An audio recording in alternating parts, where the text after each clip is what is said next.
Jirtu kabajamtoota Shabboo Miidiyaa akkam jirtan kun qophii ispoortiiti. Qophii ispoortii keenya irraatiin dhimma waancaa addunyaa bara 2026 Ameerikaa, Kanaadaa fi Meeksikoo waliin qopheessan irratti xiyyeeffachuudhaan sababa kanaan kan ka'e akkaataa waancaan addunyaa bara 1930 itti jalqabee seenaa isaa guutuu hanga tokko gabaabinaan isiniif dhiyeessina.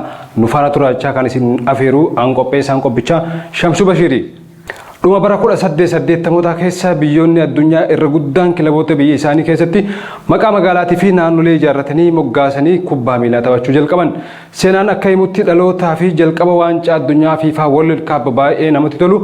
Tapha kubbaa miilaa sadarkaa addunyaatti dhiiraan yeroo jalqabaatiif biyyoota hirmaachise qopheessuuf ka'umsa kan ta'e seenaawwan gurguddaa fi haalawwan isaan keessa dabran hedduutu ture.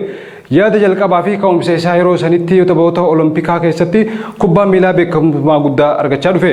Haa ta'u malee Federeeshiniin Kubbaa Miilaa Addunyaa FIFAan tapha kubbaa miilaa kan Oloompikaan ala ta'ee dorgommii dhiiraa dhuunfaa isaatiin qopheessuu barbaade. Haaluma kanaan yaada waancaa addunyaa kana kan dhiyeesse nama lammii biyya Faransaay Julius Rimet namni jedhamu yaada dorgommii kana dhiyeesseetti ture.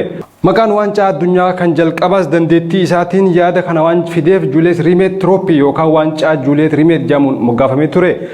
Bara 1928 Julius Rimet yaada kana dhiyeesse. Yaadni kun yaada murteessaa erga ta'ee booda bara 1929tti dorgommiin jalqabaa akka gaggeeffamu murtiin lafa kaa'amte. Erga yaadni kun murtaa'ee booda biyyi tam akka qopheessitu irratti yaadni wal mormii jalqabe. Dhumarrattis waliif galanii biyyi Uraagaay akka qopheessitu filamte. Sababni biyya Ameerikaa kibbaa Uraagaay dorgommii kana akka qopheessituuf filamteefis sababoota gurguddoo sadiifi ture. Tokkoffaarratti taphoota Oloompikaa bara 1924 fi bara 1928 irratti walitti aansitee kubbaa miilaatiin waancaa injifachuu isiitiifi. Lammaffaarratti bara 1930tti waggaa 100ffaa walabummaa ishii kabajachaa waan jirtuufi. Sadaffaarratti FIFAadhaaf baasii taaksii fi dorgommichaa guutumaan guututti danda'uuf waadaa waan galteef ture. Bara san tapha kana irratti dorgommiin yookaan dandeettiin kwaalifaayi hin turre. Biyyoota FIFAadhaan affeeraman keessaa biyyoota 13 qofaatu hirmaate. Rakkinni geejjibaa hawaa waan jiruuf biyyoonni Awurooppaa baay'een sababa kanaan dooniidhaan galaana qaxxaamuranii deemuu baasii fi yeroo dheeraa fudhatu waan sodaataniif hirmaachuu dhiisan. Biyyoota Awurooppaa keessaa biyyoota 4 qofaatu dooniidhaan imalee Uraagaay ga'ee waancaa addunyaa ka jalqabaa irratti hirmaate. Isaanis Faransaay, Beeljiyeem, Roomaaniyaa fi Yugoslaaviyaan doonii tokkoon gara Ameerikaa kibbaatti imalanii turan. Taphoonni waancaa addunyaa bara 1930 hundi magaalaa guddoo Uraagaay Montevideo keessatti qofa gaggeeffame. Istiideemiin guddaan maqaan isaa Istaadiyoo Seentiraayoo jedhamu dorgommii kanaaf ijaaramee ture. Tapha jalqabaatiin adoolessa 13 bara 1930tti Faransaay fi Meeksikoon jidduutti kan taasifame waggaa ta'u Faransaay goolii 4 fi takkaan injifatte. Tapha kanaan seenaa keessatti goolii jalqabaa waancaa addunyaa kan galche taphataa lammii Faransaay Luusiyeen Looraanti jedhama. Tapha xumuraa kan faayinaal waancaa kana adoolessa 30 bara 2030tti biyyoonni akka diinatti Laatiin Ameerikaa keessatti wallaalaan Uraagaay fi Arjentiinaan wal qunnaman. Tapha kanaan Uraagaay 4-2 Arjentiinaa injifachuun chaampiyoonaa waancaa addunyaa kaayiroo jalqabaa taate. Wanti nama dinqisiisu tapha xumuraa irratti kubbaa kamiin taphanna kan jedhus wal falmiin keessa ture. Dhumarratti walakkaa duraa kubbaa Arjentiinaatiin akka taphatamu, walakkaa lammaffaa irratti ammoo kubbaa Uraagaayin akka taphatamu murtaa'ee ture. waancaa jalqabaa kanarratti gool 3 yookaan haatriik jalqabaa adoolessa 17 bara 2030 taphata Ameerikaa kan ta'e Peert Beetaandaan tapha Paaraagaay waliin taasisan irratti gool 3 haatriik tokkoon galchuun seenaa haaraa waancaa addunyaa keessatti jalqabee lafa kaa'e. Waancaan addunyaa gaa osuma haala gaariin deemaa jiru waraanni addunyaa lammaffaa jalqabee bara 1939 hanga bara 1945tti waancaan addunyaa sababa waraana addunyaa lammaffaatiin addaan citee ture. Waancaa addunyaa bara 1942 dorgommii dhiyeessuuf Jarmanii fi Biraaziil fedhii agarsiisanii turanis garuu waraanni waan ka'eef fiifaan dorgommii kana guutumaa guututti haqeetti jira. Waancaa addunyaa bara 1946 waraanni erga xumuramee booda biyyoonni Awurooppaa fi addunyaa baay'een dinagdeenis ta'ee bu'uuraaleen misoomaa isaanii waan rarra'eef akkasumas fiifaan qophii gahaa waan hin qabneef sababa kanaan kan ka'e erga waancaa addunyaa bara 1938 kan Faransaay keessatti taphatamee booda dorgommiin kun waggaa 12f addaan citee bara 1950tti Biraaziil keessatti deebi'ee jalqabame. Erga waraanni addunyaa lammaffaa xumuramee booda dorgommii waancaa addunyaa bara 1950 kan Biraaziil irratti Jarman bakka lamatti dho'uudhaan Jaappaan yakkamtoota waraanaa waan taateef fiifaa irraa dhorkamanii hirmaachuu hin dandeenye ture. Erga waraanni addunyaa lammaffaa xumuramee booda addunyaan lammaffaa walitti dhufuuf ispoortii akka meeshaatti itti fayyadamte. Waancaan addunyaa bara 1950 dorgommii nagaa fi gammachuu deebisee uumedha. Waltajjii kanarrattis Uraagaay Biraaziil injifachuun shaampiyoonaa ta'uu dandeessee jirti. Osuma haala kanaan deemu gaa kun guyyaan hin dhaabbatu waancaan addunyaa bara 2020 yeroo jalqabaatiif biyyoonni 3 wajjin qopheessan dhufe. Waancaa addunyaa 23ffaa bara kana Ameerikaa, Kanaadaa fi Meeksikootu wajjin qopheessa. Waancaan kunis waxabajjii 11 bara 2026 eegalee guyyoota 39f kan taphatamu ta'a.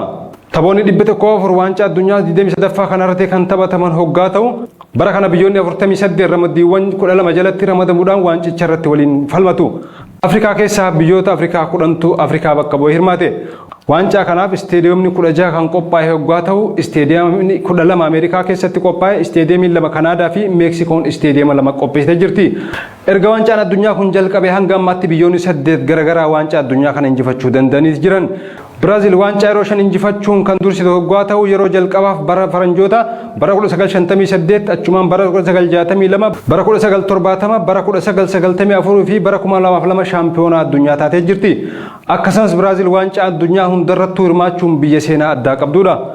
Jarmanii fi Xaaliyaan yeroo 4 shaampiyoonaa ta'uudhaan Biraaziilitti aanuun sadarkaa yoo qabatan Arjentiinaan yeroo 3 injifachuu dandeesseeti jirti.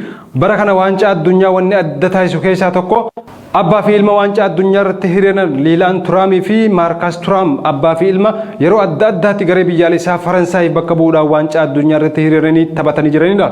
Gareen biyyaalessaa Faransaay akka lakkoofsa Awurooppaatti bara 1998 yeroo waancaa addunyaa fudhatetti taphattoota gumaacha guddaa taasisan keessaa taphataan sarara idduu Liilaan Turaam nama tokko ture.